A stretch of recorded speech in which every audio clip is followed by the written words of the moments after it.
ulit dito sa aking channel. In this video ay unboxing ba to? Hindi ko alam mo unboxing to. Basta, so yun, meron po ako na-purchase dito ng dalawa na na-purchase ko sa Lazada. Ayan, so actually, in-order ko siya, plinase ko yung order ko no. Ito ay nung 23 and ito ay nung November 24. Ayan, so actually, nauna to dumating. Yes, kasi nga nauna ko siyang in-order and dumating siya kahapon. And today ay ito yung dumating. So yun, naisipan kong gawan siya ng video para ma-share ko na rin sa inyo kung worth it na ba yung items na nabili ko sa Lazada. Ayan, so para magkaroon na rin kayo ng ideas or makatulong tong video na to, baka naghahanap din kayo ng ganitong items and yeah, so magawa na rin natin ng review and makita nyo kung okay ba yung items. So, hindi na patatagalin. And, yan. So, hindi na lang ako ng favor na pag nagustuhan mo itong video na to and nakatulong sa'yo, please give me a thumbs up. Ayan. So, highlight naman ko yung video na to. Thank you very much. And, kung hindi ka pa nakasubscribe sa aking YouTube channel, please do subscribe. And, yan. Isama mo na rin yung notification bell dyan sa katabi niya. Yung bell. Ayan. So, notification bell po yan. So, pag clinic mo yan, every time na meron akong bagong upload na video, ay mananotify. Simulan to. And by the way, i-screenshot ko na lang dito sa, i-attach ko na lang dyan sa screen ko kung saang store ko siya binili. Ayan, so baka naghahanap din kayo or magustuhan nyo, gusto nyo mag-order ng items na to, puntahan nyo na lang po yung store na to sa Lazada. Ayan, so actually, every time na mag-order ako sa Lazada ng items, ay ang pinaka number 1 kong chine-check ay yung review. Ayan, at saka kung ilan yung stars. So, yan. So, sana ganun din kayo. Make sure ay meron magandang reviews yung items bago kayo mag-place ng order. Ayan. So, hindi yung basta buy ka lang ng buy and hindi mo chine-check yung reviews, kung okay ba yung reviews. Kasi, dun mo malalaman kung okay ba yung items na dinideliver ni seller. Ayan, yung mga pinapadala ni seller na items ay in good condition ba. So, doon mo siya malalaman kasi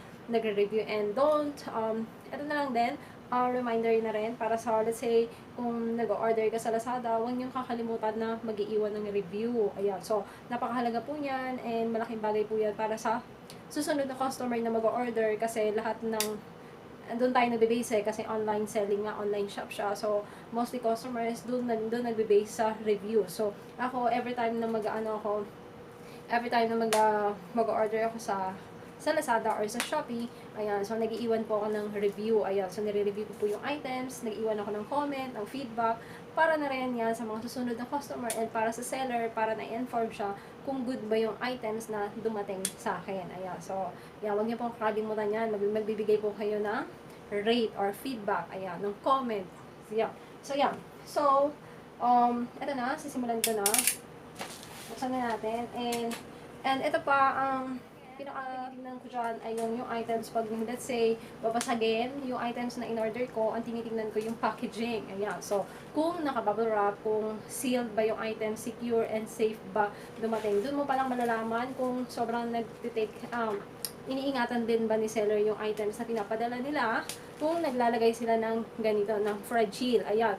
Please handle with care. Ayan. So, ibig sabihin, nag-iingat din yan si seller. Hindi yung ibang seller kasi walang pakialam. Ayan. So, dapat nilalagyan sana lahat ng seller nilalagyan nila ng ganito para si driver or si courier ay iniingatan din para alam niya kung ano yung items na dinadala niya. Kasi yung iba dyan, ibang driver ay wala silang pakialam. Ayan. So, hindi nila yan iniingatan. So, kung may ganito, at least, nare-remind sila kung ano yung items na hawak nila, may ingatan nila. Ibig sabihin, pag ganito, babasagin, madaling masira.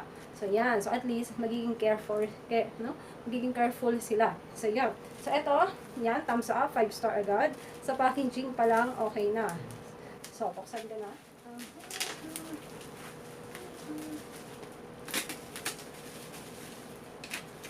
Yan, and nga pala, kapag medyo okay na yung bubble wrap, mostly, basta maayos and malinis, so, mostly bubble wrap ay itinatabi ko, ayan, kasi bukod sa pinaglalaroan ko siya, and nakakalibang kasi siya, guys.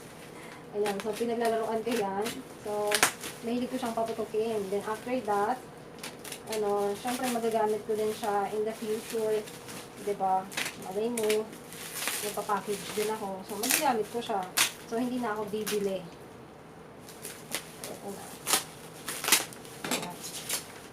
na siya, guys. Ayan.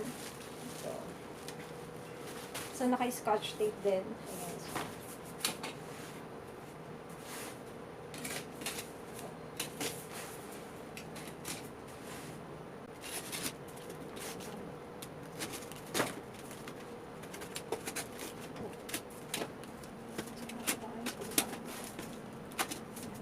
So, siya ganyan. Ayan, may box din sa loob. So, ayan. So, meron dito parang resibo. And, nakalagay dito yung, ayan, nagpa-resibo si seller. Ayan. So, thanks for choosing us. We strive to deliver top-notch service. It would make our day if you could leave us a 5-star feedback rating. Ayan. Should you feel that our product or service doesn't deserve 5-star, please contact us before leaving a negative feedback. We will make effort to ensure 100% satisfaction.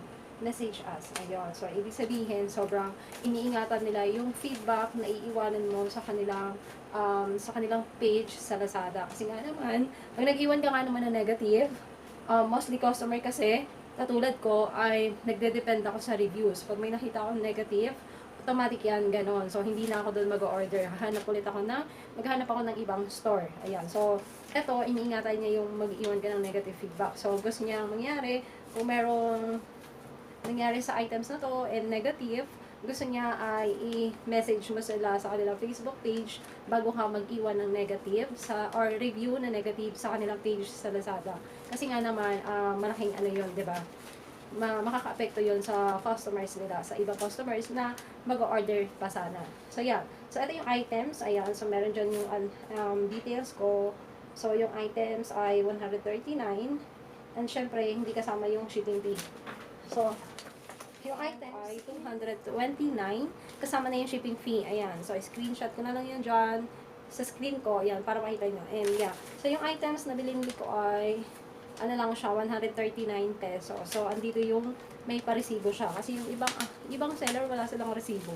So, eto, good. Ayan. Meron silang sales invoice. May iniiwan silang resibo. So, eto na. Buksan na natin. And, yan. So, ito yan siya, guys. Ice cream cup set. Ayan. So, 6 pieces. Tingnan natin kung okay pa siya sa loob. Actually, naka-scotch tape. Ayan. So, sobrang safe na items.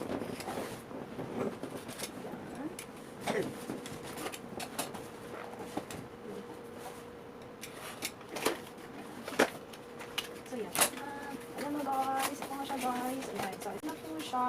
So, naka-bubble wrap din siya. Ayan.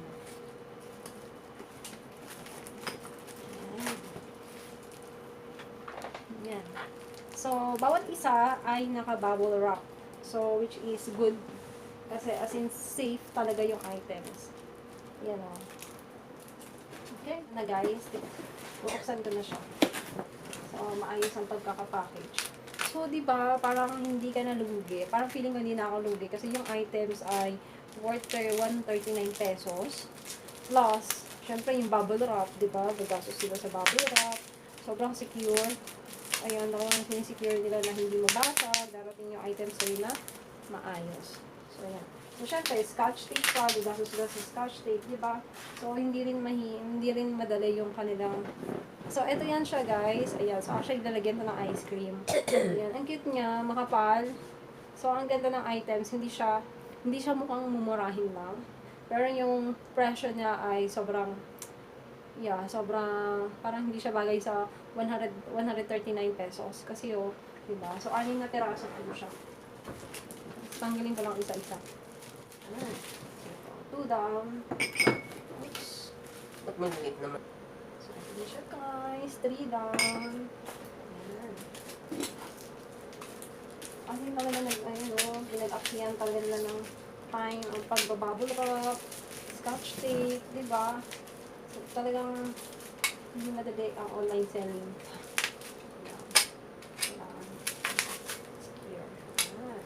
So far, okay naman. Walang basag. Ayan. So, number 4.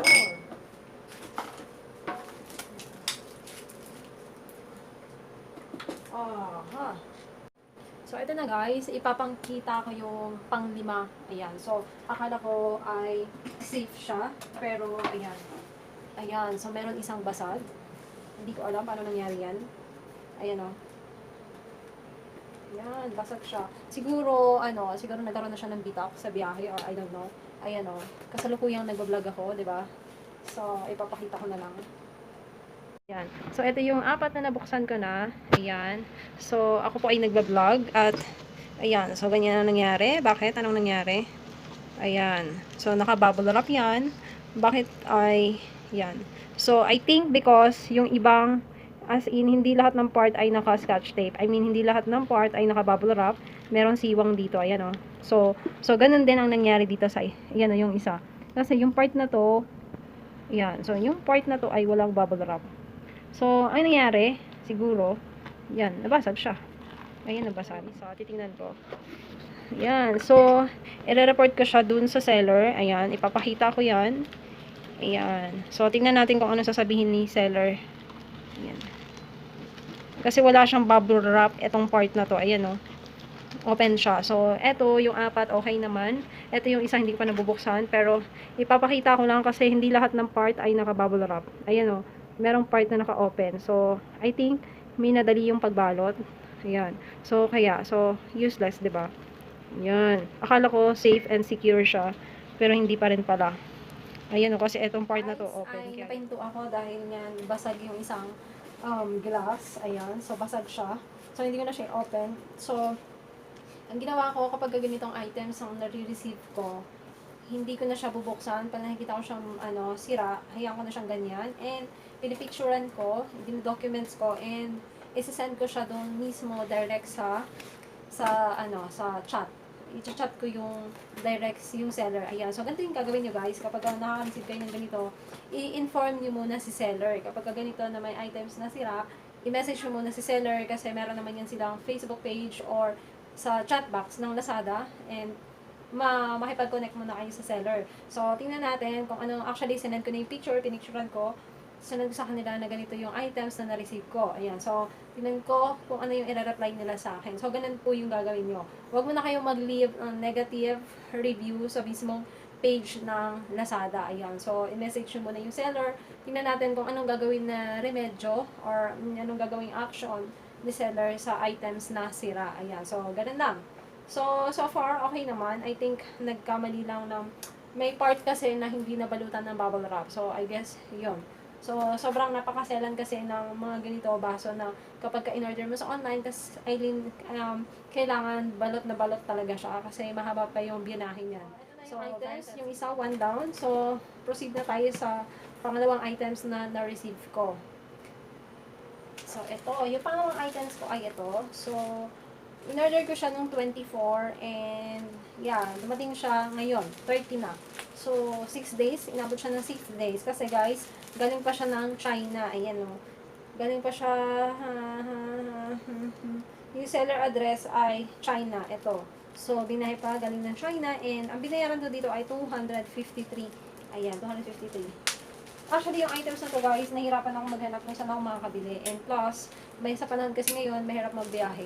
Yan, mahirap mag-travel, gawa ng pandemic. So yun, para sa yung safety, para sa aking safety, I decided na mag-order na lang online. So yan. So, syempre, sa pag-order, kailangan check mo muna yung review, kung okay yung review. Yan. Kung positive ba yung review. So, ito na siya guys. So, actually guys, ito ay bubble wrap. Ayan, naka-bubble wrap. Tapos, bakit ganito lang? Wala siyang box. Tapos, ito lang. Nakaganyan lang siya. Ayan. Okay. Galing siya ng China. Naka-plastic ng ganito. Okay. So, tingnan natin kung gagana ba siya. Actually guys, ito ay charger para sa BP. Ayan, sa blood pressure. Kasi, meron akong binili na blood pressure. Wala siyang charger, pero yan, akala ko kasi meron siyang charger sa loob, pero wala pala siyang charger. So, hindi ko alam, since this one is AC, so, compatible siya dun, ito, ganito yung, yan, so, ganito yung aking blood pressure, actually, para sa mother ko to. So, DC, yan, so, DC 6V ang nakalagay, so, sana kung compatible siya, yan. So, yan. So, kasi guys, parang, actually, ang gamit dito na ngayon ay the battery. So, kailangan kasing, yan, mas maganda kasi yung disaksak siya. Para, ayan, guys. Yan, mas So, ang model nito, oops, ay Terumo. Ayan. Ito yan siya. Ayan. Ayan. Ganyan yan siya, guys. So, nabili ko siya. Ito, nabili ko to sa Mercury. Ayan. Ayan. Sa mga, ano, nabili siya sa Mercury, pero wala siyang kasamang charger. Ayan. So, battery lang. So, ganito po siya, oh. Ayan. So, kasi parang hindi na siya accurate dahil nga gawa ng ano siya, battery lang. So, ganito yan tsura niya. Yan. Yan, di ba? So, ngayon, titingnan ko kung okay ba siya. So, papatayin ko muna ito. Kasi,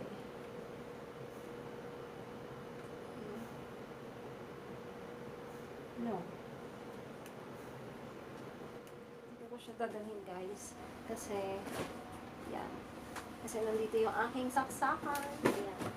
So, tingnan natin kung okay pa siya. Ayan. So, ayan. Sasaksak ko siya dito. Ayan. Tingnan natin kung gagana pa siya. Natatakot ako baka biglang sumabog. So, ayan.